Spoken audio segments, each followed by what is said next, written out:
کہ چرن سیوا کے نام پر یدوناتھ جی مہاراج کی حویلی میں بیٹیوں کی، بہنوں کی، بیویوں کی عزت کے ساتھ کھیلا جاتا ہے، انہیں اندازہ ہو گیا کہ یدوناتھ جی مہاراج کتنا بڑا جنسی درندہ ہے۔ اس کے بعد جو سب سے دلچسپ بات ہوئی وہ یہ، اور اس فلم میں بھی جو کہ نیٹ فلکس پر موجود ہے مہاراج کے نام سے، آپ دیکھ سکتے ہیں کہ یدوناتھ جی مہاراج اپنے کر و فر کے اندر، اپنی رعونت کے اندر اس وقت کی بامبے ہائی کورٹ میں کیس لے کر چلا گیا، اور اس نے اس وقت کے صحافی کرسن داس پر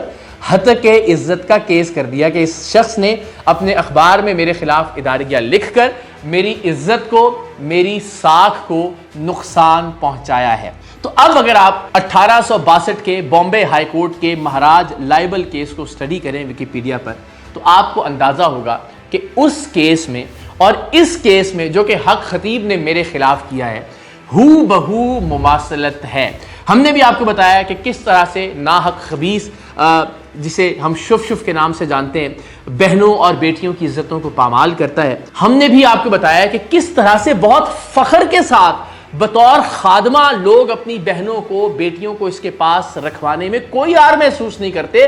فخر سے بتاتے ہیں کہ ہماری بہن، ہماری بیٹی، ہماری بیوی اس شخص کے پاس بطور خادمہ کئی سالوں سے کام کر رہی ہے۔ اور اگین اس کی بہت ساری تفصیلات ہم آپ کے سامنے رکھ چکے ہیں۔ ہو بہو ناحق خبیث کا اثر و رسوخ بھی ویسا ہی ہے جیسا کہ مہاراج یدوناتھ جی کا تھا، اور بالکل ویسے ہی آپریٹ کرتا ہے ناحق خبیث بھی جیسے کہ آج سے تقریباً 125 سال پہلے یدوناتھ جی مہاراج آپریٹ کیا کرتا تھا۔ بالکل ویسے ہی جیسے یدوناتھ جی مہاراج ہتک عزت کا کیس لے کر کورٹ میں چلا گیا، ناحق خبیث بھی میرے خلاف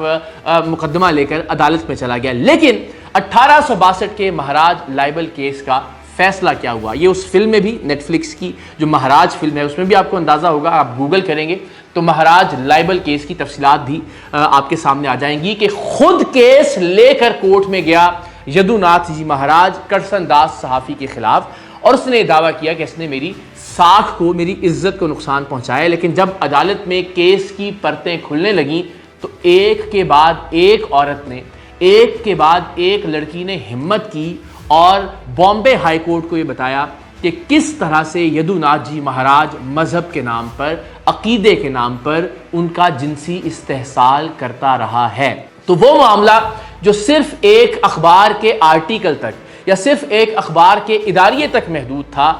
یدوناتھ جی مہاراج نے خود اسے بامبے ہائی کورٹ میں لے جا کر اپنے خلاف فیصلہ کروا لیا بامبے ہائی کورٹ سے 1862 میں، اور یہ بہت ہی تاریخ ساز فیصلہ ہے بھارت کی اور بر صغیر کی عدالتی تاریخ کا، جسے مہاراج لائبل کیس کے نام سے جانا جاتا ہے۔ بالکل ایسے ہی حق خطیب بھی ہمارے خلاف عدالت میں چلا گیا۔ سب سے بنیادی بات تو میں ہمیشہ یہ کہتا ہوں کہ جو بنیادی مقدمہ تھا حق خطیب کا، وہی زمیں بوس ہو گیا اس کے عدالت میں جانے سے۔ جب ناحق خبیث دنیا کو یہ بتاتا ہے کہ میری شف شف سے آپ کی مشکلات حل ہوں گی، آپ کو اولاد ملے گی، آپ کی ساری پرابلم سالو ہو جائیں گی، آپ کی بیماریاں دور ہو جائیں گی، آپ کی مالی مشکلات دور ہو جائیں گی، وہ اپنی شف شف سے اپنی مشکل کو حل نہیں کر پایا، اور اپنی مشکل کے وقت وہ عدالت میں چلا گیا، اور عدالت میں جا کر اس نے کہا، خود مدعی بن کر اس مقدمے کا، کہ میں اقرار الحسن سے بہت تنگ ہوں، سو عدالت اس حوالے سے کوئی فیصلہ جاری کرے۔ بالکل ویسے ہی جیسے یدوناتھ جی مہاراج کرسن داس کے خلاف اس وقت عدالت میں چلا گیا تھا، لیکن اس وقت کیا ہوا تھا؟ فیصلہ مہاراج کے اپنے خلاف آیا تھا، اس لیے کہ تمام تر چیزیں، تمام تر گواہیاں، وہ تمام تر خواتین جن کا جنسی استحصال ہوا تھا، وہ مہاراج کے خلاف گواہی دینے کے لیے عدالت میں آ گئی تھیں۔ تو یہ بالکل، اگر آپ اس فلم کو دیکھیں گے، مہاراج لائبل کیس کو اسٹڈی کریں گے، تو آپ کو اندازہ ہوگا کہ اس طرح کے بہروپیے، اس طرح کے فراڈ بکھلا کر جب عدالتوں کا رخ کرتے ہیں، قانون کے پیچھے چھپنے کی کوشش کرتے ہیں، تو الٹیمیٹلی یہ معاملہ الٹا پڑتا ہے اور وہ خود بے نقاب ہو جاتے ہیں۔ سو ناحق خبیث ہمارے خلاف عدالت میں گیا، اور ہم اتنے خوش ہیں، پروردگار کا اتنا شکر ادا کر رہے ہیں کہ ہم اس کے پیچھے پیچھے بھاگ رہے تھے کہ یہ ہمارے کیمرے، ہمارے مائک کو فیس کرے۔ ہم جب 14 فروری کو اس کے اڈے پر بھی گئے تو بھی آپ نے دیکھا کہ اس نے شور مچا کر، ہاہاکار مچا کر